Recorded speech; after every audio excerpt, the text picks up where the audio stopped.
Well, hello, ladies and gentlemen, and welcome to Turn 3 Racing Network as we are getting off to a late start here tonight. Thank you very much, Internet Service Provider. Welcome, everyone. Join us as we are smack dab in the middle of Heat Race number 4 action, already hot and heavy. And joining me tonight is none other than Kelly Dahl. Kelly, how you doing out there tonight? I'm doing pretty good. I'm excited to be watching this race, and Irwindale is, from what I've been hearing from the drivers, heat races have already been a little bit testy.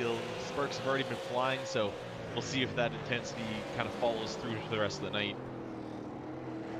Well, I wish I could say the same about what I have seen out here tonight, but ladies and gentlemen, you're seeing the first things I have gotten to see, and we're picking up kind of where we have left off. The 62 of Cody McCauley out front for heat race number 4, and he is enjoying that clean air here at Irwindale. This is the Rumar Vinyl Designs 125. We got a couple more heat races to go. I think we got 6 heat races here tonight, Kelly. I think we're only running 5. Didn't quite have enough drivers to run 6, so iRacing is currently saying we're only going to run 5, but we also will have an LCQ at the end of this because only 4 drivers from each heat will be advancing on. And then from the LCQ, we will gather up a few more drivers to finish out our grid.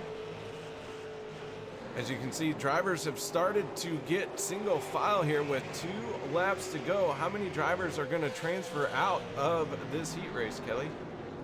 I will have 4 from this heat race, though there has been talks of maybe increasing that amount for other races, but for tonight we are taking only 4 from each heat race, and then we'll just be taking a number from the LCQ to fill out the rest of the field.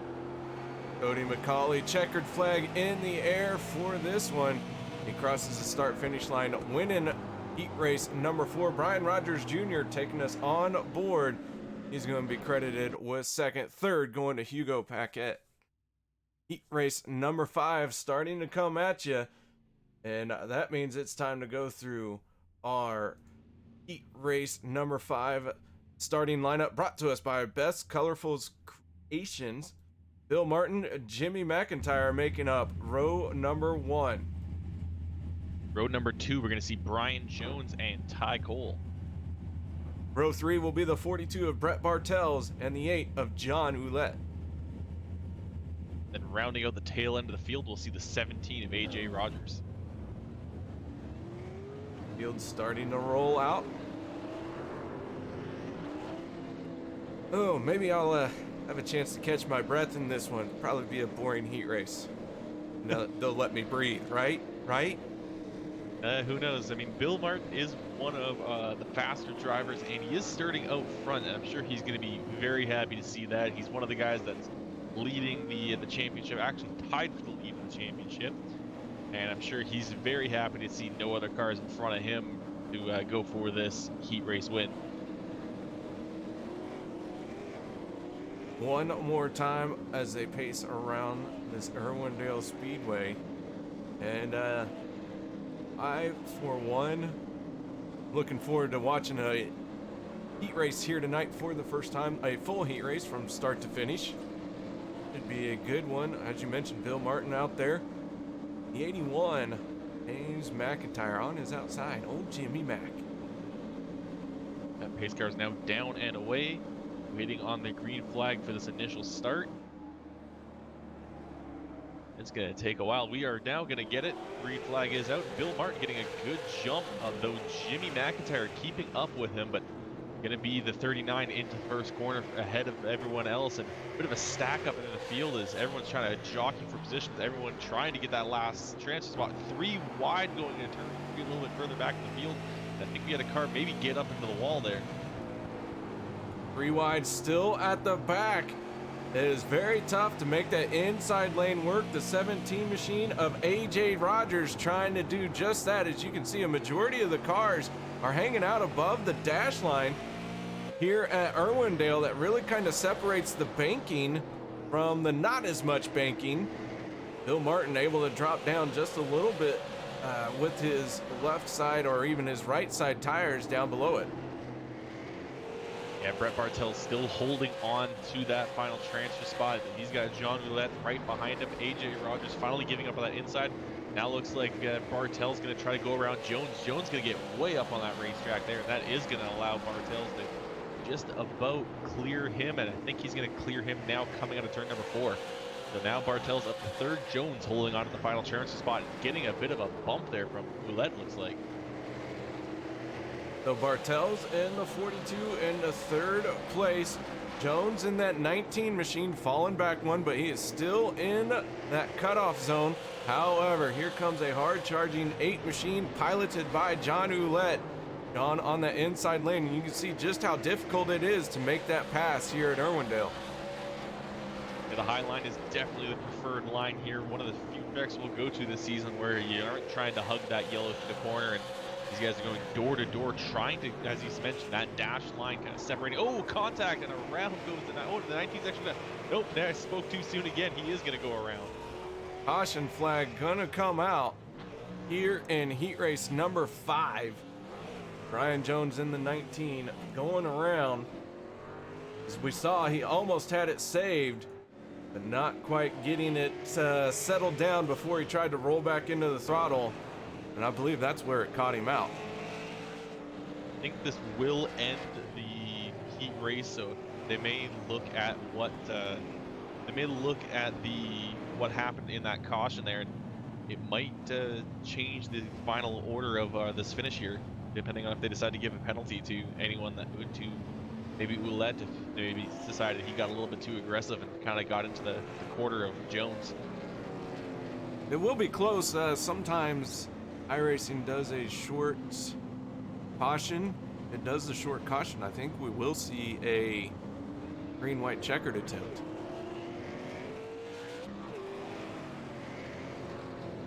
Well, Jones being waved around the pace car now and going to be tagged on to the tail end of this field.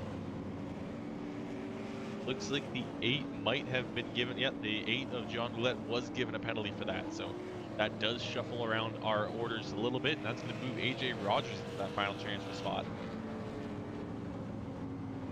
The Rogers in the 17 looking like he may not have to go through the LCQ. You have just a few more laps here. We can ever get This is the end of it. Oh no, this is 12 laps this week. I'm so sorry. I'm used to 10 laps every week. Yep, 12 laps here at Irwindale. We are smack dab in the middle of week 13 with iRacing, and that means everything has the potential to go haywire here tonight. Hopefully nothing too crazy happens. It looks like everyone in here so far has had a pretty stable and steady connection. So I'm ready for some great racing. This heat race being slowed by a 2-car contact with one going around. And everyone here has a stable connection, you say? Well, says the guy that had it. Yeah, I mean, it's stable now. There's been a couple drivers complaining of their internet being a little wonky, but I don't think it's really going to affect things too much. I don't think it's also on iRacing's end. That's probably on their own personal end, but now it does look like we've got the white flag out. iRacing deciding not to give us the short caution, and instead giving us a long one that's going to end this race. That it is heat race number 5 going to end under yellow with the 39 of Bill Martin picking up the win. Jimmy McIntyre going to be second. Third will be Brett Bartels. AJ Rogers going to round out the drivers who transfer into the A. Ty Cole, John Roulette, and Brian Jones all headed to the LCQ. The main gridding up right now. I was off looking elsewhere. Did not get to hit the buttons fast enough.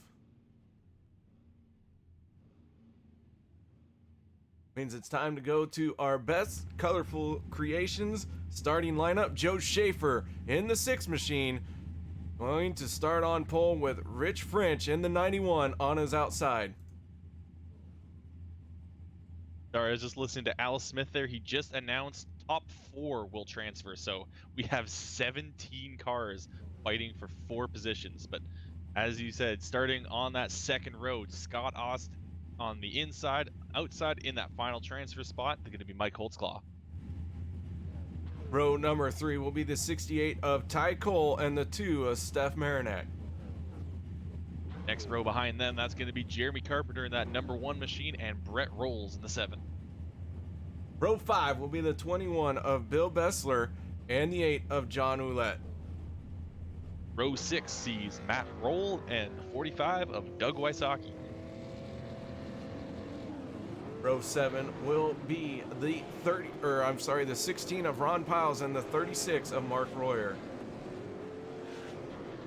Row number 8 will see the 19 of Brian Jones, accompanied by the 71 of Jeremy Watkins, and rounding out the tail end of this field, it's going to be the 41 of AJ Childs. The 17 drivers fighting for 4 positions on the grid here tonight. Ooh, I'm kind of glad I'm up in the booth here then. That's a lot of cars for 4 spots. To be fair though, there are 2 spots that will be offered to the drivers with the highest points that do not finish in that top 4. So we are going to be taking 6 cars from this, but the only guaranteed spots for that top 4. Joe Schaefer looking to get a good jump here as the pace car is down and away. Field working its way through 3 and 4. Getting ready to get loud here at Irwindale for the Rumar Vinyl Designs 125 as a green light comes on, and we are underway as the 6 of Schaefer gets a good jump, but the 5 of Scott Austin follows right in his tire tracks. Yeah, I think that was just a poor start from the 91 of Rich French. He had that preferred line, but instead got a late start and lost a full spot off it. Possibly could have had a chance at the first place, but look at this field behind him. Ty Cole, Steph Marinac, and Mike Holtzclaw, 3 wide, trying to chase after that final transfer spot. Action is hot and heavy here in Irwindale as we go on board with Mike Holtzclaw. Right now he is in that final transfer spot on that preferred line right above that dash line. And now he slides in behind the 91 of Rich French.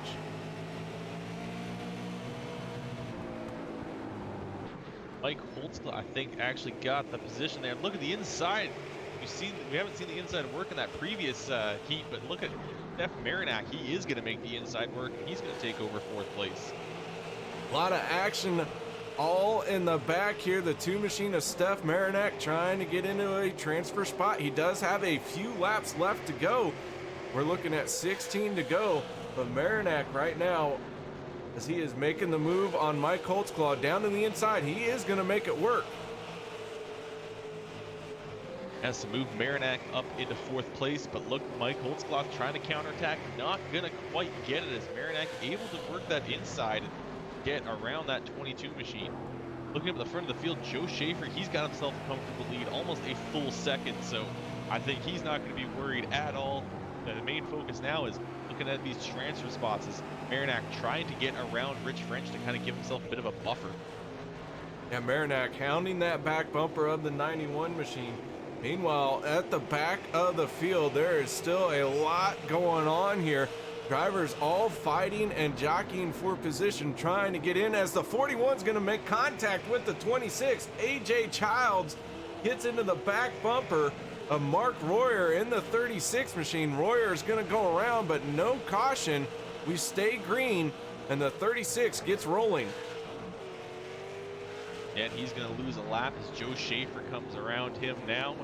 That's definitely just a bad break to that 36 as he loses control of the car again and smashes into the tire barrier and is now stuck and has to take a tow. So that's basically going to end the night of the 31 or the 36 machine. Sorry. As we're speaking though, Steph Marinac got around Rich French.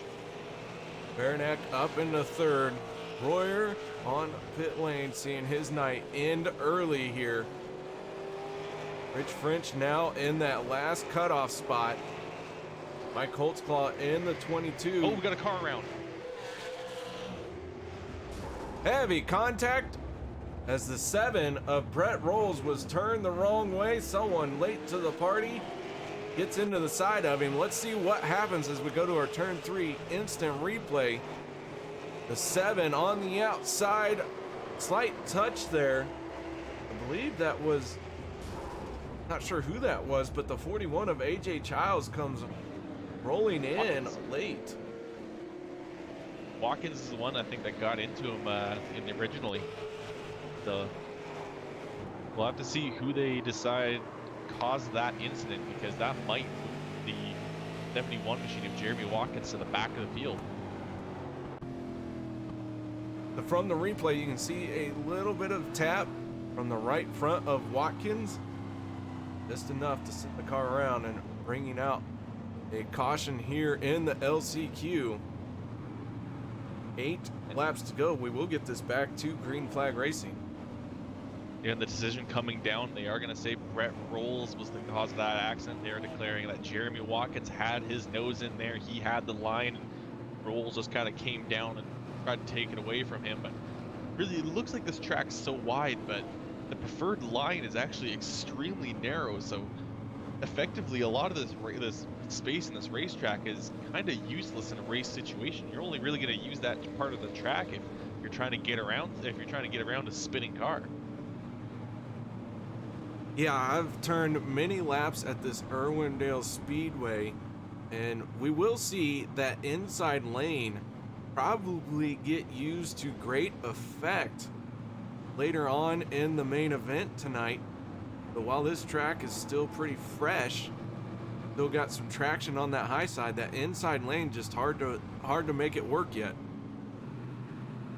Especially considering that we're racing at nighttime, that line's not going to heat up as fast as it would in the day, so it might be a bit more effective for a longer period of time. But I think you're right, as the cars run over it and start to lay down a lot of rubber and start to heat it up, the grip might kind of transfer down to that inside line.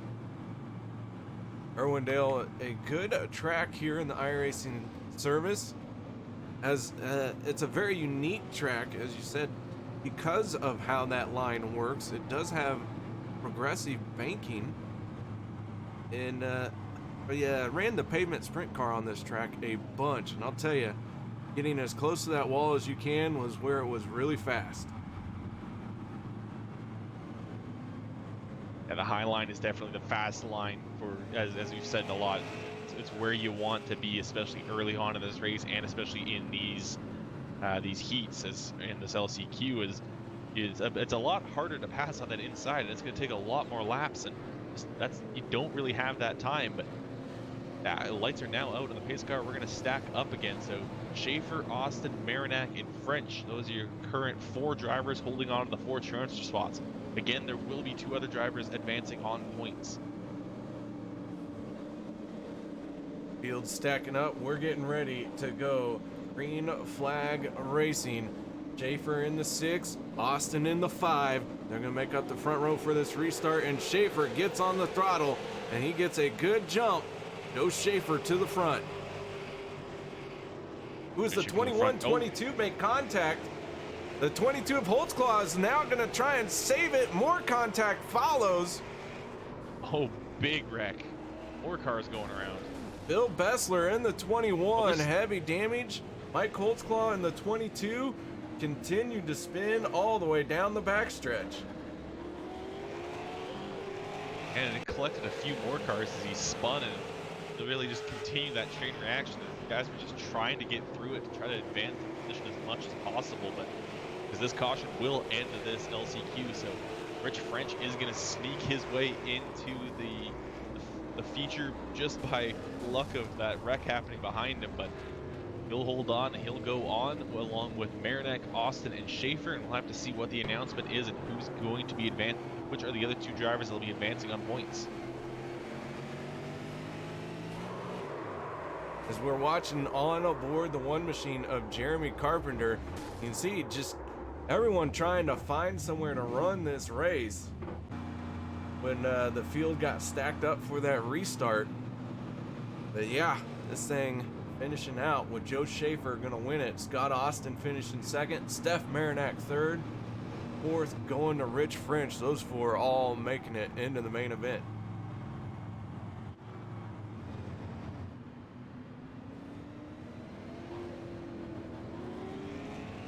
So Schaefer with the win here in the LCQ.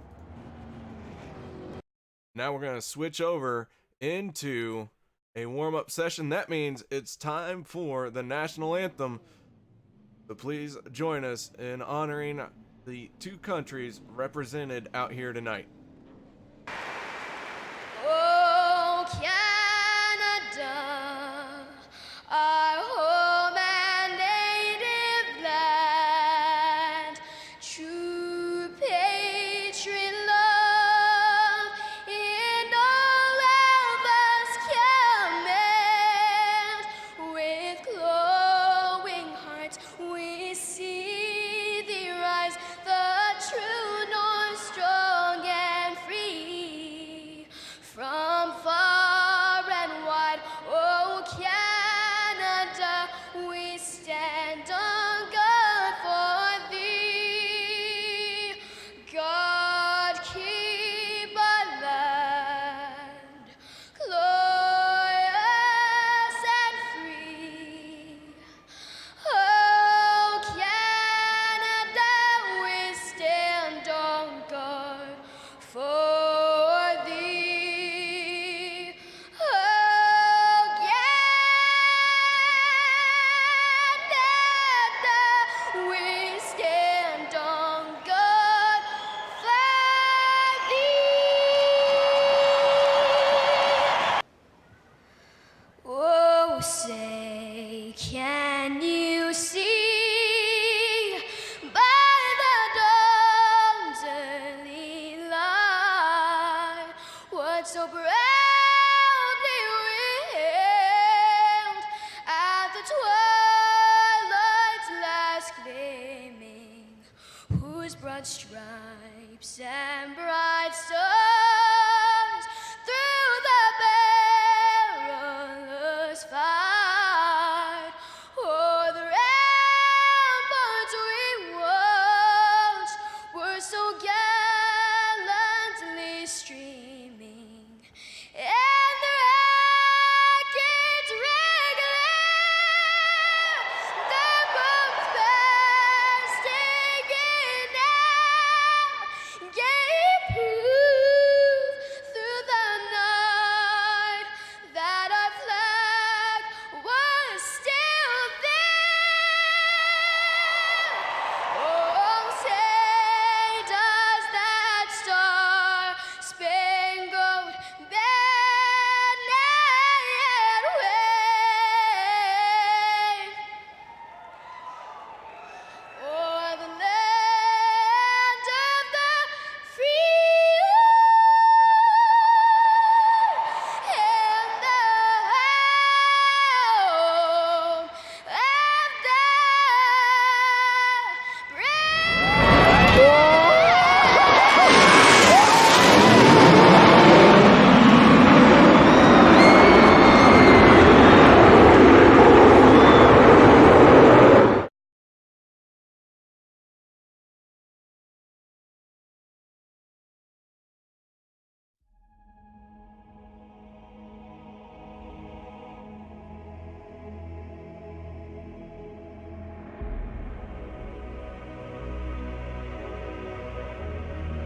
I remember what it was like to have nothing, to wonder when my next meal would be.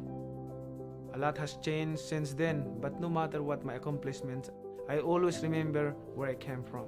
Jinky and I have always felt like it was our duty and have done our best to give back. But we want to do even more. We want to build more homes, build hospitals, provide scholarship, and expand our efforts into other countries. We don't want to just give people money. We want to give them a better life. That is why we're recruiting you to come alongside and change lives, one investment at a time.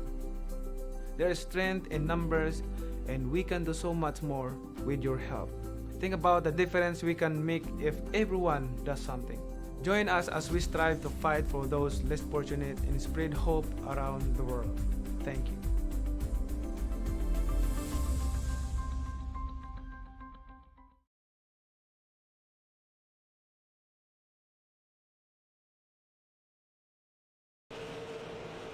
Welcome back, ladies and gentlemen. Thank you very much for joining us tonight for the Rumar Vinyl Designs 125 at Irwindale Speedway.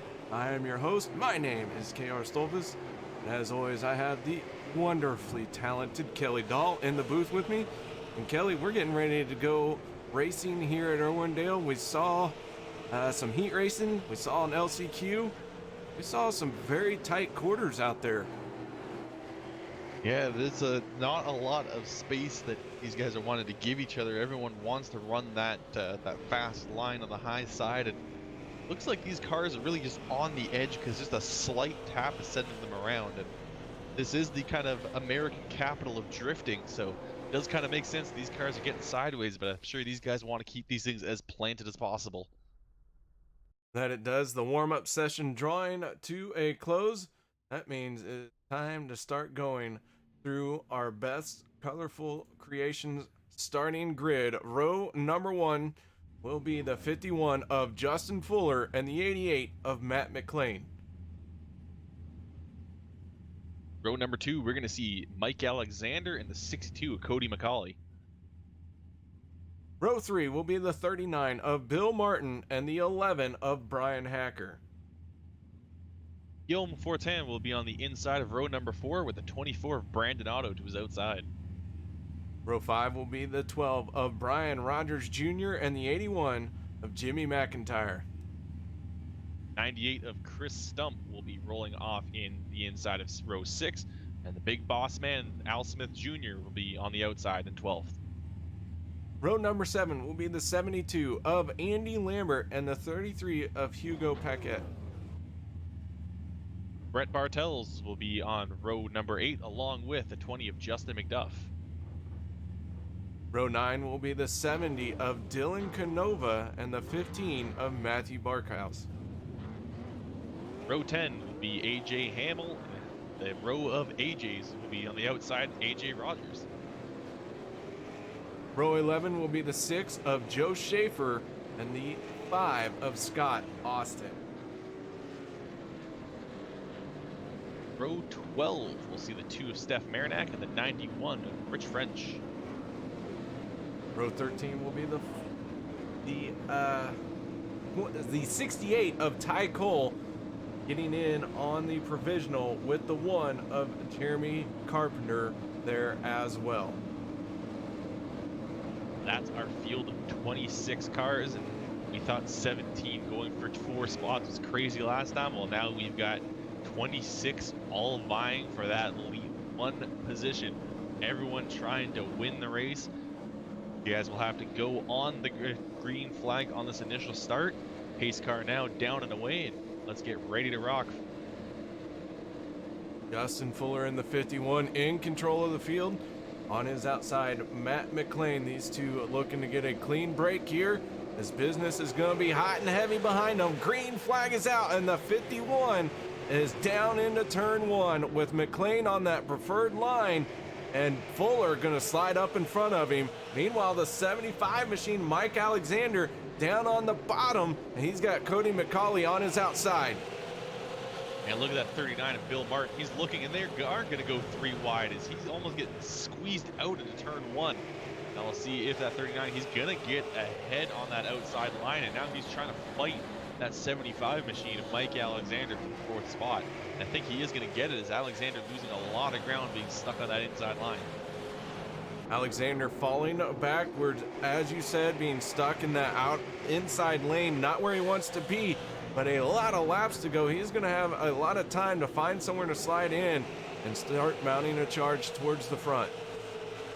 And look at Bill Martin go. He's already challenging Cody McCauley. And these two guys are tied for the lead of the championship at this moment. And almost getting into each other there. And Martin I think just took a tiny little bit of paint off the inside of Cody McCauley's machine. Taking a bit more paint that time. Cody McCauley turned down when he picked up the throttle onto Bill Martin. A little bit of contact there, but both drivers able to sort it. And now Bill Martin slides in behind the 62.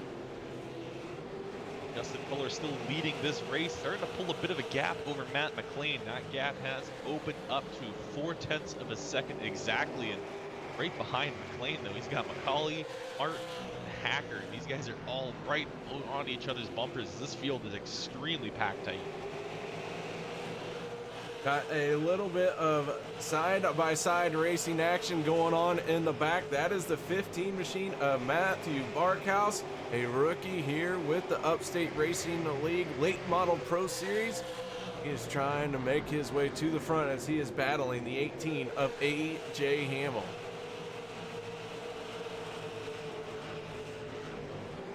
And A.J. Hamill kind of having that good line on the outside. He is where he wants to be. He's putting some good pressure on that 15 machine, but Barkhouse is not giving up. Still working that inside is for all it's worth it. Actually starting to pull ahead of that 18 machine just a little bit, so he might have just enough of an edge to get himself around that car, but here comes the 18 coming back, and it looks like a bit right in front of them. Brett Bartel's kind of got a little sideways, and that might actually help Barkhouse a little bit. And Barkhouse now able, as Bartel's sideways once again, Hamill gets into him, and we got action going on here at the back. Bartel's in the 42, found a way to straighten it out, but he did lose a few spots. Yeah, see, the problem is when you get the car a little bit sideways, you spin the tires getting on the throttle, and that heats up the tires, and it just makes them lose even more grip. So it's just kind of just a slippery slope. You spin the tires get hot. It's made it a lot easier to spin them in the next turn, and sooner rather than later, you're going to have tires made of ice and spin that car around. So Bartels is just going to take it easy for a few laps, let those things cool off a little bit, and then try to kind of recover. Meanwhile, the 20 of Justin McDuff, he's got a challenger on his inside. That is the 12 of Brian Rogers Jr. Brian Rogers in that 12. Looks like he's trying to make that inside lane work. He's got the advantage for the moment. Well, back up to the front, though, Cody McCauley is challenging Matt McLean for second place. McCauley using the inside, and he's using it effectively. And look at Bill Martin. He's going to glue himself to the bumper of that 62 machine. He does not want that 62 to get away from him. But while these guys are battling, Justin Fuller's probably smiling as he's opening up that gap even more. 0.8 of a second last time around, but now McCauley and Martin are clear of McLean, and those two drivers are going to put the pedal down and try to catch after the 51 of Justin Fuller. So as that battle continues on, Fuller expanding his lead. A lot of action still at the back of the pack. The 42 of Brett Bartels has continued to fall backwards. He now finds himself running in 23rd place. The 5 machine of Scott Austin on his inside, and that 42 really is squirrely coming up off the corners. Yeah, Bartel's having tons of trouble holding on to his race car. He's dropped all the way back to 23rd after he was running, I think, up towards the around 16th or 15th or so.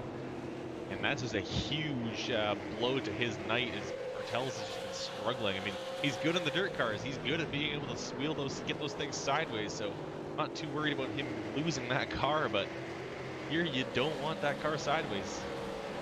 You need to keep it straight to keep the speed, and that's really not what's happening for that 42 right now. Having a hard time getting the power down up off the corner, but one driver that we need to keep an eye on buried deep in the field right now as well. That is the 2 machine of Steph Marinac. As the 70 is going to go around Dylan Canova with a spin, and we're gonna have our first caution of the night here coming out on lap 19 as Dylan Canova went for a looked like a nice little 360 spin. Let's check it out. We go to the instant replay here. Go to our blimp camera. Our aerial coverage provided tonight by Austin Designs. And the 70 is gonna get to the back bumper of the 18. He's gonna check up, let the 18 gather himself in, but then the 6 of Joe Schaefer, not knowing of the checkup in time, gonna make contact, and the 70 is gonna go around. No other contact other than that, so the 70 might have a good shot at getting back up through this field. And while that was going on, Bill Martin had sent his car all the way to the inside. He was down at the grass, and then that caution came out, and it was just perfect timing because him going that far inside allowed him to get his nose ahead of Macaulay's. And then he didn't have to worry about completing a slide job or anything. He was there, the caution came out, and it gave him the position. So the lucky timing for that 39 machine, that's going to put him in second place. And one of the big things is those two, while they were still kind of battling each other, they were catching Fuller. They had gained about 0.2 of a second on him over the last, I think, 4 or 5 laps. So Fuller, I think, is going to be a bit more nervous coming to the start, but at the same time, he's going to have control of the restart. As these cars come around here shortly, we'll see that restart box as there's the first line there, and they have between, I think, there and the second line there is where they're allowed to start. You mentioned that we had a points tie. We look at our point standings. Bill Martin, Cody McCauley tied with 143 points apiece. Justin McDuff, Chris Stump, and Steph Marinac round out your top 5 in the points standings. Stump and Marinac also tied in the points. So a very close battle here. This is race number 3 of the season. So yeah, not a lot of time yet in for these drivers to, you know, separate themselves from the rest of the field as far as for points. Man, oh man, things are getting interesting here. Marinac still has several laps to go before he can worry about running out of time, but he's still deep in the field. Quickly going to point out another tie, and that's the one at the chase cutoff line between Rex Boyle and Brandon Otto, and that's the line we're really going to have to pay attention to as this season goes on. Pace car down and away. Fuller on the inside, Martin on the outside for our first restart of the night. Cody McCauley and McLean, row number 2 as a green flag is out. And Fuller got a good jump on Martin, but Martin not letting him get too far away. He is right there on his back bumper. Meanwhile, McCauley to the inside of McLean. Those two are going to battle for third. McLean and McCauley battling it out. McLean getting the preferred line on the outside, and that's going to force McCauley to kind of drop in line for the time being. And I'm sure he's not happy about that because he wants to stick with Bill Martin and take the fight. That 39 machine is the 39 trying to challenge the 51 of Fuller. Fuller is doing a great job to not really focus on that 39. He's getting a good start and trying to just keep himself ahead of Martin. This is a track where you really run the track. You don't worry so much about the car around you.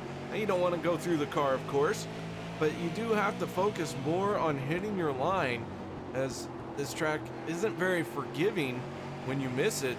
And we're starting to see these drivers try and drop down a little bit closer down to the inside as the outer lane's starting to heat up. And that's the thing, as long as you hit your line at this track, you don't have to worry about the other drivers because they can't pass you. If you're hitting your line, you're gonna be the fastest driver out there, because it really is gonna be mostly just one line at a time unless we run a lot of green flag laps and really get that outside line heated up. But that seems to be kind of what's starting to happen, is these guys are dipping just a little bit lower each time. Right now we're watching the 13 of Guillaume Fortin as he is battling with the 24 of Brandon Otto, and Brandon has the 11 machine of Brian Hacker in front of him. Those 3 cars running nose to tail here as Guillaume got a little hairy coming up off the corner. Now he's making a move down to the inside of the 24. Isn't quite going to have enough speed going to the bottom there at that time. Oh, contact in front of them. It looks like we've got a car in the wall, a car on his roof. That is Matt McLean. He is still tumbling. as he has had several cars drive through him, and the 88 machine has found trouble here at Irwindale to bring out the second caution of the night. Let's see what happened to Matt McLean. The 88 got loose coming off of turn 2, smacks the wall, smacks into Cody McCauley, then gets up and over. Hacker with nowhere to go. And then that 88 just continued to get pounded. Yeah, that was a very long wreck for that 88 machine. That started coming off of turn 2 as he just got, I guess he just got a little bit too hard on the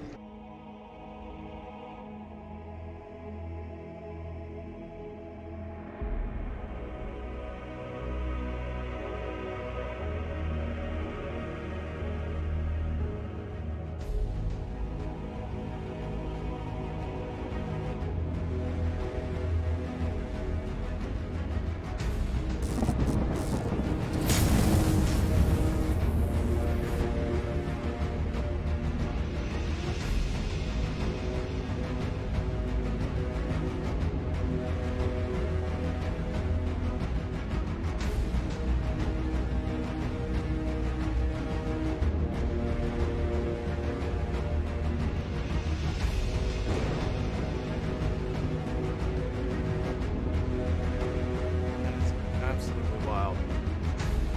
Like, no hint, just gone.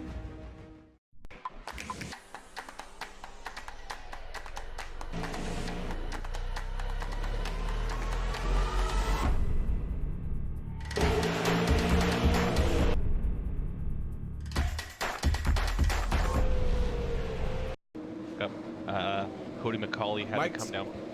We are back. Thank you very much for being patient with us. And Kelly, give us a quick rundown of what we missed on that restart. Well, we're getting another restart now as there's actually a big checkup there with Justin Fuller and Bill Martin. And I think Martin might have gotten on the gas a little early expecting a jump from Fuller, but while we were out, there was another caution that came out due to Scott Austin getting kind of slammed into during a big checkup, kind of a mess between 4 drivers that sent him spinning around. Also, during the time that we were out, Cody McCauley had to come down pit road during that last caution to kind of fix some damage that he got during his wreck with that 88 machine. But going back to our racing, we got Brandon Otto and Guillaume Fortin battling it out for 3rd place, door to door, completely even up there. But now it looks like the 424 is going to give up the spot and kind of give and take a little bit. But we got some trouble in the back of the field there as Jimmy McIntyre got way up towards the wall, but actually ends up recovering kind of quite nicely. The 72 of Andy Lambert onto pit road as the 6 machine of Joe Schaefer, driver who transferred out of the LCQ by winning it, finds himself in 13th spot. And he is in a mess of a car here. The 33 machine of Hugo on the inside, battling with the 12 of Brian Rogers on his outside, is starting to create a bit of a logjam as the 20 of Justin McDuff right there in front of the 33 now. We got some free wide going on that 2 machine of Steph Marinac. He's stuck in the middle and kind of has to hope that these guys don't squeeze him out of his spot. But at the same time, Jimmy Mauer's not, sorry, that's not Jimmy, that's the 12, I think, of Brian Rogers. He's way up towards the wall, and I'm sure seeing a car on his inside and the wall on his outside wasn't exactly a comforting feeling either, but he is now going to get clear of those other drivers and be able to get himself his own space now as he's got no one around him. Checking in on the 11 of Brian Hacker, we saw him get into a little bit of contact with the 88 of Matt McLean as McLean was going tumbling. That 11 machine right now is running in 5th place. Justin Fuller continuing to lead with Bill Martin now trying to take a peek to the inside. Nothing there yet. That 51, as we mentioned, if you just hit your marks here at Irwindale, you are a tough car to pass. And he's trying to make his car wide now as Bill Martin every time he comes around the track, he's trying a different line. He's just searching for where that grip is and try to get himself around that 51 machine.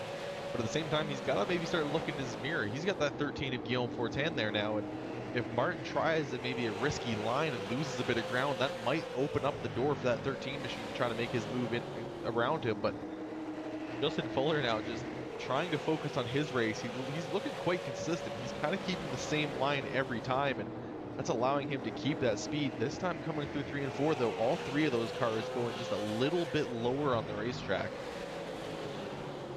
Martin in the 39 again to the inside. Nothing there just yet. That is going to allow the 13 of Guillaume, who is in the top 3 for the first time tonight, to really close in as these two are battling for position. They're both being very careful around each other, and that is causing the 13 to close in quickly. Yeah, Guillaume just needs to be patient right now. He just needs to wait for something to kind of present itself to him, because if he gets too aggressive, he might end up getting into that 39 machine. But if he just waits, one of these two drivers is going to have to make a move. The 31 might have to try to make that risky pass, and that will open the door for that 13. So if Guillaume's patient, this race might just come to him, but at the same time, he's got to keep up to those two guys. They're starting to open up a little bit of a gap. The 6 machine, Joe Schaefer, continuing to try and move forward, but he is now stuck in a battle with the 33 as we got another caution. Looks like the 18 of AJ Hamill involved, along with the 68 of Ty Cole, a rookie here, a Brian Rogers Motorsports Rookie of the Year contender. The 68 machine in trouble with the 18. Let's go to a turn 3 instant replay and see what happened. High atop the blimp, Cody McCauley and the 18 get together. Scott Austin with nowhere to go, he also gets involved. And so a big stack up going into the corner. I believe Cody McCauley will be claiming that wreck, so that's going to move him again to the back of the field. And not a good night for McCauley, and I'm sure that's something that Martin wants to see and kind of help him solidify his lead on the championship right now. But at the same time, Fuller's having a good night. If Fuller wins this race, that's going to close up that lead just a little bit. But Fuller coming into this race is 19 points behind Martin and McCauley, so he's not going to gain too many points if Martin's right on his tail. But I'm sure Fuller would just, at the very least, appreciate having a bit more of a cushion to the chase. Well, I don't know. I'm really nervous about my internet. I don't know what's going on. This has been crazy, so I'm trying to keep an eye on that. And Trading Paints is slowly updating. There were some wonderful paint jobs out here tonight. Hopefully we'll continue to get to look at them. One of the new features is what they're calling chrome paint, available now in iRacing. I was hoping to see some chrome cars out here tonight. So far I haven't seen any, but Kelly, have you spotted any spectacular paint jobs you'd like to point out? Well, with how small this track is, I've got my camera zoomed way out to be able to see all the action, so I haven't been looking at the paint jobs too much, but I'm hoping there's maybe a few cars that are taking advantage of that new spec map feature, because it's not just chrome that you can do. I've seen a few interesting kind of patterns you can put onto the paint that really kind of can make these things shine, or maybe make those numbers pop just a little more. So hopefully these guys kind of get in contact with their painters, and maybe in a few weeks we'll see a few more of these paint schemes taking advantage of the new features show up. Well, the lights continue to stay on the pace car, on for too much longer, and we are working. I believe this is our 4th caution of the night. However, when I lost the internet, I had to reset all my information. So yeah, that's a useless graphic now. Thank you. Cool. I believe it. I think it is the 4th. Lights are now out on the pace car. We're on lap 66 out of 125, so we are past the halfway point. Pace car now down and away. Justin Fuller now in control of this field, looking for his mark where he's allowed to fire. There's the line now. He's now in control before that green. And a bit of a jump from Martin again. I think he may have gone right before that caution came out, but in the middle of the field there, I think I saw a car way slow, a big wreck. 4 cars going around here, as it looks like the 1 of Jeremy Carpenter was involved, the 20 of Justin McDuff involved. McDuff heavily torn up. And let's go to our turn 3 instant replay and see what happened to the 20 machine. As the green flag came out, the 96 Al Smith just did not go. And a huge stack up behind him. And I was pleasantly surprised to see Al Smith up inside the top 10, but then this has happened. And now Al Smith is going to have to figure out why his car didn't get rolling. I think it's just because there's so much on Al's plate as he's racing and kind of doing the race control at the same time, and just ended up kind of missing that start. And that was the car I saw just on the corner of my screen during that restart there, seeing him just kind of not go and drop through the middle of the field. And he is claiming that caution. He is getting dropped to the end of the field, so unfortunate for the 96 of Al Smith. As you mentioned, he was having a pretty decent night to start. All right, guys, while we can, we're going to step away, try and pay a few more bills. No one go anywhere. Be right back.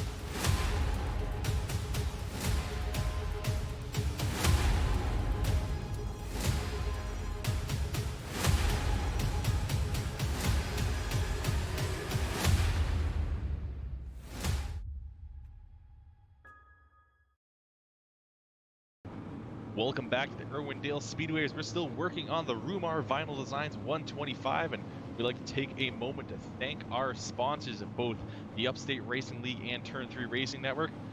And this Pro Late Model Series is brought to you by Verge Currency. Verge is a cryptocurrency designed for people and for everyday use. It improves upon the original Bitcoin blockchain and aims to fulfill its initial purpose of providing individuals and businesses with a fast, efficient, and decentralized way of making direct transactions while maintaining your privacy. And tonight's race, the Rumar Vinyl Designs 125, is brought to you by Rumar Vinyl Designs. Rumar Vinyl Designs does all types of vinyl graphics for outdoor and indoor use. Their vinyl products include banners, signs of all sizes, yard signs, and interior decorations. So need any sign work done, check out Rumar Vinyl Designs, and I'd like to thank both of those companies for helping us make this broadcast possible. Well, Kelly, pace car is going down and away. It looks like single file restart this time, as we had back-to-back cautions before completing a lap. And Fuller looks like maybe he's getting an early jump on this one. Yeah, there was Nope, don't know the caution what happened. stays out. Yeah, there was a bit of an issue as cars were not quite in a single file line. There was still a few cars that were jumbled up, and they will throw the caution again to make sure everyone stays in line there, as pace car is kind of forced to take a bit of an unorthodox line to get themselves back onto the track. And now we're gonna go. All right, Fuller in the 51. Now he's got the, let's say the green light to get the green light. He's gonna get it now. He gets a great jump. Yeah, Fuller with an excellent jump. Bill Martin in the 39 now has to make up some lost ground before he can start challenging for the lead. Third place going to the 24 of Brandon Otto, as it looked like Fuller in the 51 got into the outside wall a little bit.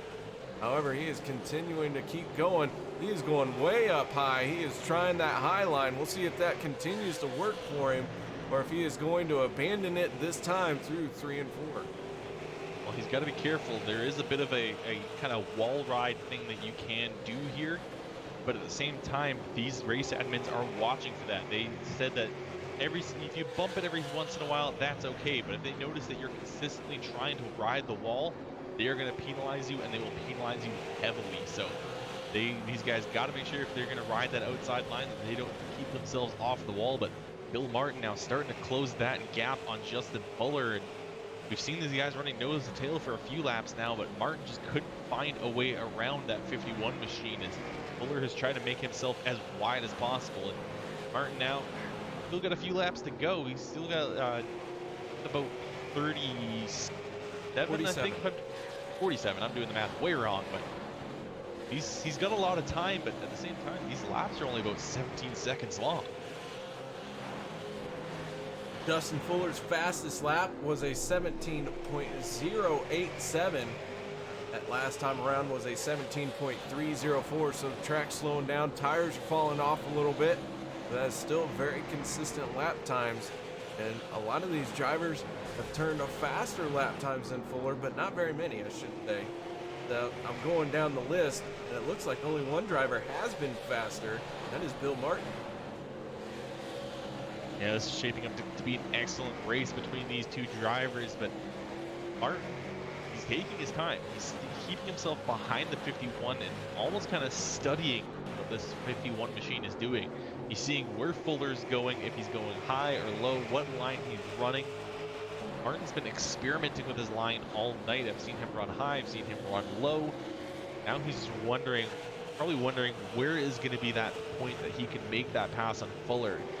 And I think it's going to be when he's going to be able to kind of jut his nose out after getting a good launch off of one of these corners. And here it's going to be, he tried to get his nose to the inside off of 4, but I think when he got on the throttle, he started to get tight, so he backed out of that. Bill Martin hounding for the race lead while these two battle. They have pulled away from the 24 of Brandon Otto. Otto now under pressure from the 13 of Guillaume. And Guillaume using that very bottom line. He was down on the white stripe through that set of corners. Yeah, Guillaume trying to get as low as possible. As you mentioned, as this race goes on, that inner line will start to open up. And we're starting to see that, especially from these leaders. As they come off the corner, they're kind of diamonding the corner a little bit. They're diving. You'll see them come through the middle, and they're going to go inside, get on the throttle, and just kind of maximize that corner exit, try to get a nice long straightaway. So the lines are changing, and you can see the difference between them and 3rd and 4th is Otto and 410 still keeping way up high on the racetrack. Martin now going to experiment running a little bit higher, see if that'll help him try to get around Fuller, but it kind of keeps essentially even from that entrance on that corner. Inside of 40 laps to go here in the Rumar Vinyl Designs 125. Chris Stump right now riding around in 8th place. Jimmy McIntyre right in front of him in the 81. And in front of McIntyre is the 75 of Mike Alexander. Alexander holding on to 6th spot. But these three cars running nose to tail here at Irwindale. Starting to shape up for a good close battle for the end of this thing. McIntyre looks like he had a good run there, but nowhere to go with it as Alexander's right in front of him. One thing we got to keep in mind is these laps take away is these guys aren't allowed to get fresh tires. So we've seen already early on just how close these things are to the very limit of their grip, and the grip is falling away quickly. I'm even seeing Martin starting to struggle with keeping that car pointed the right way around. And these guys have got to be careful and got to keep paying attention. If someone gets a little bit too hard on the throttle on the corner exit, they can easily go around, especially as we get later on into this race. As we look out the front of Joe Schaefer, you see the 81 of McIntyre trying to make a move on Alexander. McIntyre was able to roll the corners a little bit quicker. Now he's trying to make it work and make a pass on the inside as Alexander, maybe as you mentioned, has really started to eat up his tires. Back up to the front, Bill Martin's taking a couple more glances at Fuller, and he just can't find a line that'll get him around. Last time losing a lot of ground, it looks like a bit of a wiggle off of turn 2. Going back right behind them, though, Otto and 410 having a fantastic battle as 410 just trying everything he can to get around Otto. And we're kind of seeing just two different approaches to passing here as Martin's slowly kind of experimenting. 410 is attacking almost every corner. Take a look. Here he goes down to the inside, trying to get around Otto. So you see Martin studying, trying to find where he can make that pass. Guillaume is attempting those passes every single corner. He's trying a different move, just diving at the inside, trying to see if he can maybe peek to the outside. I think it's kind of two different ways you can kind of go at this. So the 13 continues to hound the 24. So far, those two haven't really gotten into each other too difficult, or too hard, I should say. That 13, when he dives down to the inside, he really closes the gap and almost he can maybe throw a slide job. Might be able to get this. Here comes the 39 going way to the bottom. You've seen him do that a couple times here tonight, trying to get around Fuller. And I think that's what you want to do to make a slide job happen here. Is you got to go all the way to the bottom of the racetrack. And I think he was almost at the grass that time, as they're now approaching some lap traffic. So you see if these guys can use that traffic to their advantage. But now looking like I think that's the 81 of 91. 91. That is the 91 of Rich French, trying to get out of the way of these guys. So Bill Martin in a hotly contested battle with Fuller for this race win. We're coming up on 25 laps to go. The battle at the front is just as intense as many of these battles at the back of the field. Al Smith in the 96 trying to make amends for his missed start, slowly working his way forward, and right now he is in 19th spot in that fueled by Verge 96 machine. It's so hard to watch all these battles, especially because we've got these two battles right up at the front with Fuller versus Martin and Otto versus 410, and both of these battles were insane. As we've seen Martin make some crazy moves to try to pass 410, keeping the constant pressure up on Otto. But at the same time, you got to give credit to those guys that are leading, Fuller and Otto. Those guys are just ignoring the attempts to pass. They are focusing on their own race, focusing on their own line, and that's allowed them to keep ahead of both Martin and 410, respectively. They're kind of giving Bill Martin a bit of the Quebecois treatment there, but Bill Martin, again, getting right onto the bumper of Fuller.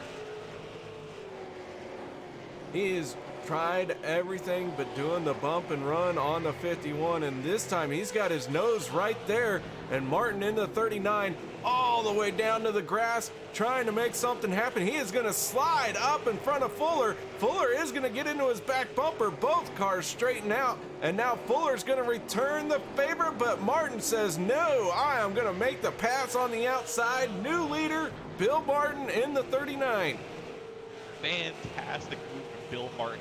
An absolutely crazy slide job, especially since the tire marbles are starting to form on that bottom there. So when he goes down to the bottom, he picks up some of those marbles, loses a bit of that grip, but he was able to hold on enough to get in front of Fuller and survive that bit of a bump from Fuller, and then having the presence of mind to keep on that outside and keep up high and keep the middle corner speed up to keep Fuller from being able to clear him and get in front of him. So some fantastic driving from Martin, and he definitely deserves the lead after the battle he's been having with Fuller. Now that he has the lead and got some clean track in front of him, just one lap car here, that is the one of Jeremy Carpenter. Now he's able to really open up the taps and try and stretch his lead out with 17 laps to go.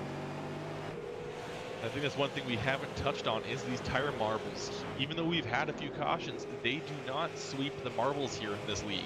So if any dust or tire marbles do build up, they will stay on that racetrack unless they are picked up by another car. And I think we saw that Martin pick up a few of those, but wasn't able to be really affected too much. But that's something we do have to keep in mind. If someone runs way off the racing line, they might not have any grip for that next corner.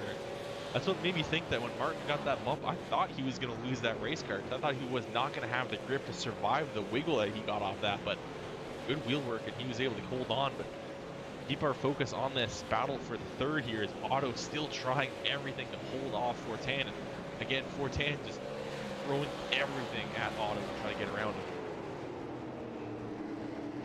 51 of Fuller again tagging the wall in entry, does not do the wall riding as you mentioned, pulls it down off of it. Really just trying a very high entry into the corner as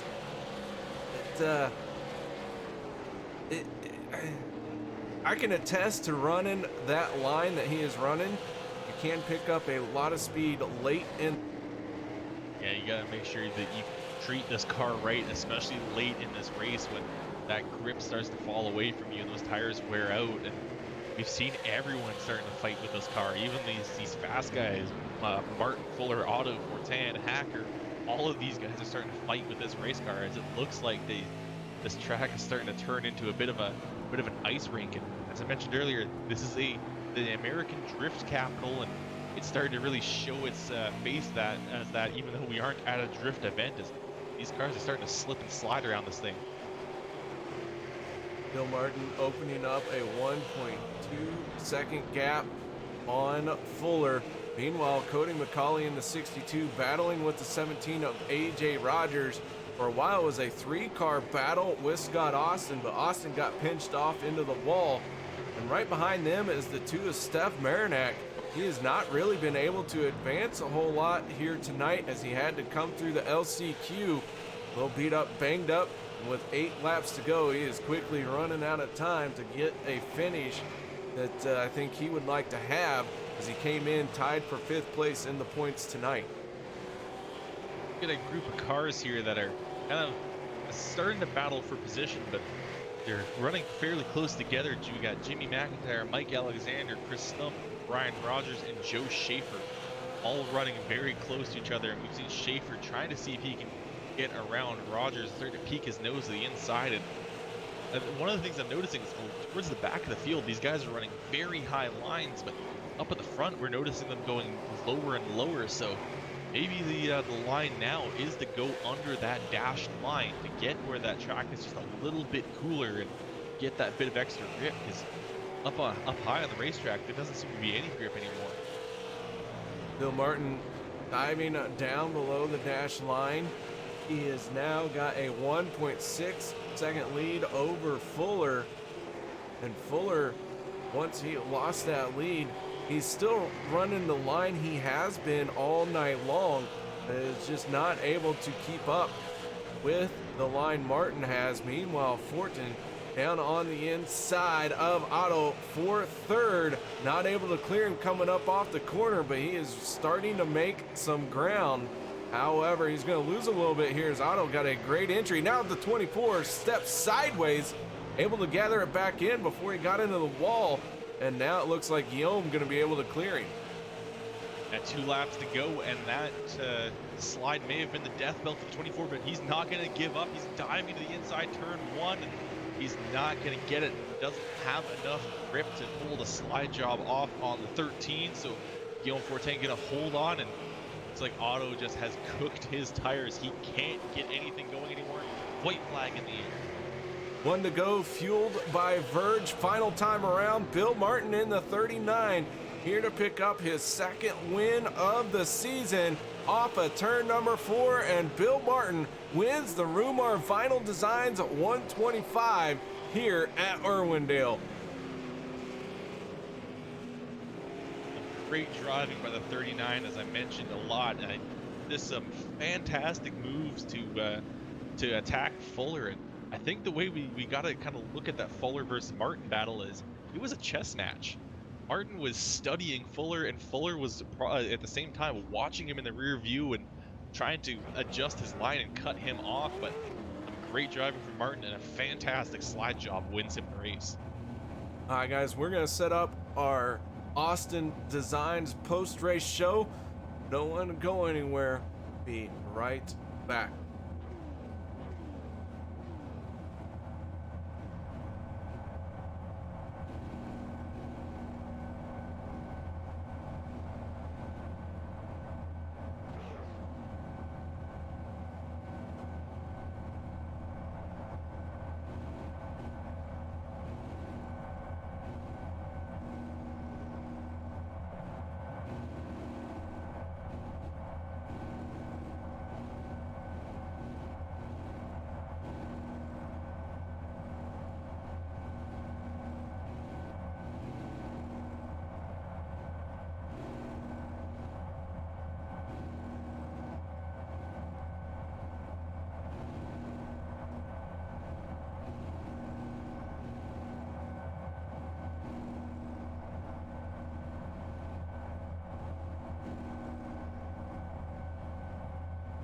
Welcome back, ladies and gentlemen, to our Austin's Designs post-race show fueled by Verge. We have our race winner, and Kelly, I believe I will let you take this one away. Yeah, I'm caught up now with Bill Martin, driver the number 39, winner of tonight's race, second win of the season. And Bill, I think this one was a bit harder than the last one. Yeah, when you start on the pole, it's a lot easier, especially with the way this car works. Passing sucks. It's hard to do. And we saw you have to make a few passes throughout the night, and your passes all kind of ended up going the same way as you threw that thing all the way down to the inside. And that was did you think it was maybe a bit of a risk going all the way down there? For the most part, everybody's kind of used to a slide job these days. So when someone sees it coming, they'll usually just, well, I'm just gonna go around them, and it doesn't work every time. But this is one of the tracks where you can kind of get away with it, and usually it works by the time you get to turn one. It all depends, I guess, on the experience of the other driver. My team and we've been racing on this track. It feels like nonstop for the past 5 years, and the real world track that I race at is really similar to this with how flat and wide the corners are. So I've always felt really comfortable here, being able to just kind of explore the track. Well, entering tonight, you were tied with Macaulay for the lead, and now winning here will give you the lead in the standings. And how does that really kind of make you feel having a lead and very early on in this season, and having quite a few points between yourself and the chase cutoff line after only 3 races? Well, I mean, it's cool. I don't know how long it'll last because you got guys like Justin in the race who's clearly, fast as hell. And any one of us can get, trailered to the back of the field with the way that the heats are set up. And, that can happen to anybody. It happened to Joe today. Schaefer, he ended up having to go to the last chance race. If Joe was at the front of the field, he would have beat all of us easily. Joe's good. Joe's better here than I am by far. So I'm glad, even though he's a teammate, I'm glad he's back there. And I do feel bad also to Justin because I jumped a couple of starts. The first one I jumped, I think someone ran to the back of him, so I heard something. So I was like, oh, he's going. He's not going. So I had to back off and give him the lead. And the second one, I just straight up jumped like an idiot. I had to give it back to him again, but luckily there was a yellow right away, so it didn't really phase anything. But I felt stupid both times, so sorry, Justin. Well, a little bit of unpredictability kind of showing its face here early on in the season, but gonna have to thank you for your time and let you go. But before we do, I'm gonna give you the microphone. And who do you wish to thank for this great race you had tonight? I would like to thank whoever decided to go to Irwindale today, because I love this track. The posse, Joe Schaefer for suggesting I come over here and join you guys, and the league runners for putting on a good show. You guys too. You do a great job.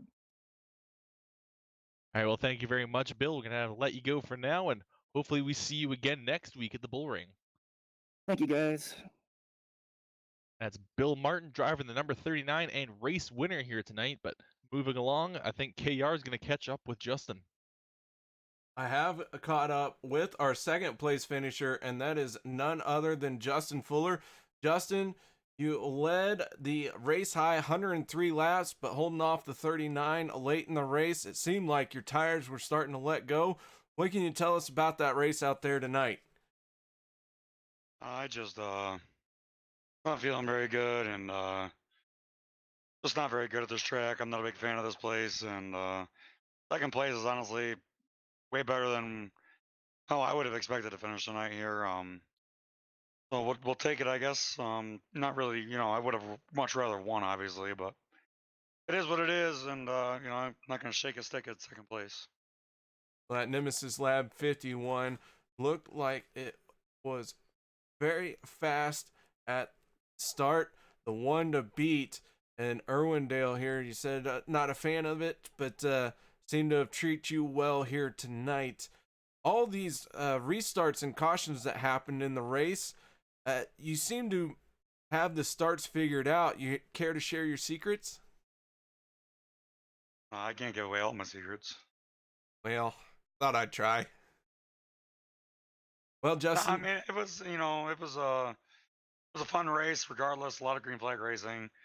again, I'm just not very good here, and second place is great. Being a leader was obviously a huge advantage for the restarts. Um, but it is what it is. Bill was obviously way faster, so congrats to him. I would have liked to have been able to cross him over a little better than I did. We did that slide job, but take the points, clean race. We'll head out west, or we're gonna start heading back east a little bit here, I guess, and head to the bull ring next week and try and have some fun there. I don't race these cars all the time. I'm still learning how to drive this thing. I these guys, to my knowledge, most of these guys race the short tracks on iRacing pretty religiously. I'm backing out of racing all the time, and I usually do the NASCAR stuff. I don't do late model stuff. This is usually my home for the winter time, and I love racing here. Short track racing is great, and yeah, it's just a lot of fun. All right, Justin. Well, again, congratulations on second place. Any thank yous or shout outs you need to give? Yeah, I want to thank Rumar Vinyl Designs for sponsoring this race. Um, Verge Currency for sponsoring the league and the series. Um, Al Smith and all the admins here at Upstate for putting this series on. Everybody that raced, everybody that watched. You guys are putting on the broadcast. If I go to work tomorrow, which right now the way I'm getting sick, I might not be. Um, I'll rewatch the broadcast tomorrow, and can't wait to have a look at that. All right, man. Well, hope you start feeling better. Operating under the weather is never fun, but you managed the second place here tonight. Nice job. Thanks, guys. Have a good week. That was our second place finisher, Justin Fuller. And Kelly, I believe you've caught up with the 13. That is one Mr. Guillaume. And caught with a 13 machine driven by Guillaume Fortin. Guillaume, I mean, you had a wild night here tonight. Actually ends up being not only your first top 5, but your first top 10 of the season. So what does that really mean to you to really kind of get this boost to help you go towards the chase cutoff? Yeah, I'm pretty happy about getting my first top 5 of the year. I was really mad at the first 2 races because bad luck happened at the first 2 races. I got involved in 2 wrecks, so I'm pretty happy with the way that race went, and I'm happy to say that my bad luck might went away. Well, your race kind of ends up falling your way tonight, but it wasn't really without a bit of a struggle as you battled with Otto for so long. I mean, kind of walk us through that. What was that battle really like from your perspective? Yeah, I was hoping that the late caution would come out to start on the outside, but he kind of felt off at the end, and I was able to dive down the bottom, but I wasn't really good at the bottom like Bill was, and I was really loose, so I was really happy to make that pass and stuck it on the bottom. Well, next week we're going to be heading to the Bull Ring, and what do you think about that track? Is that going to kind of play in your favor, or is that going to be a track that you're going to struggle at? I'll pretty much struggle at this track. I'm really bad at this track. I cannot seems to like find the line or be fast at this track, so I'm gonna put a lot of practice laps during this week, and hopefully it will be good next week. Well, hopefully we will see you again next week up here in the booth. We'd like to thank you for taking the time to come in and speak with us. Before we let you go, who do you wish to thank for this race you had here tonight? Yeah, first of all, I really have to thank Rumar Vinyl Design for sponsoring my team this season and sponsoring this race. After that, we got Racing Design, and they're making those awesome paint scheme you see. And I really want to thank my teammate at 09 Motorsport. They're the one making me fast every week.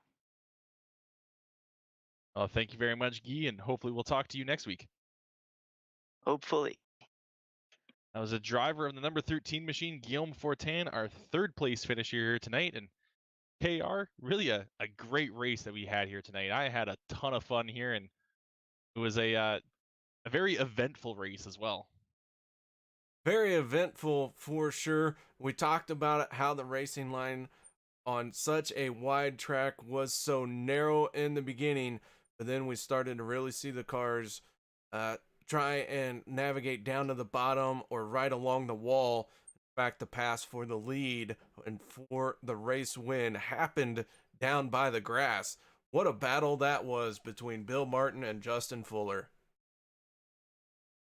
Yeah, and also right behind them with Otto and Fortan. I mean, it was just some two fantastic battles kind of separated up at the front of the field, and really throughout the rest of the field as well. There was a few battles, but we just did not have time to cover them because of these two pairs up the front. But I mean, there's some great moves throughout the field. As Joe Schaefer, as Bill said, he was very good at this track, and he started 21st after having to come through the LCQ, ends up finishing 10th. So Joe ends up being our biggest mover with gaining 11 spots there. So great driving from that 6 machine. And like Bill Martin said, maybe if he started a bit further up this field, he might have had a chance to go for this race lead. But I'm sure Bill Martin is a bit thankful he's got stuck in the back.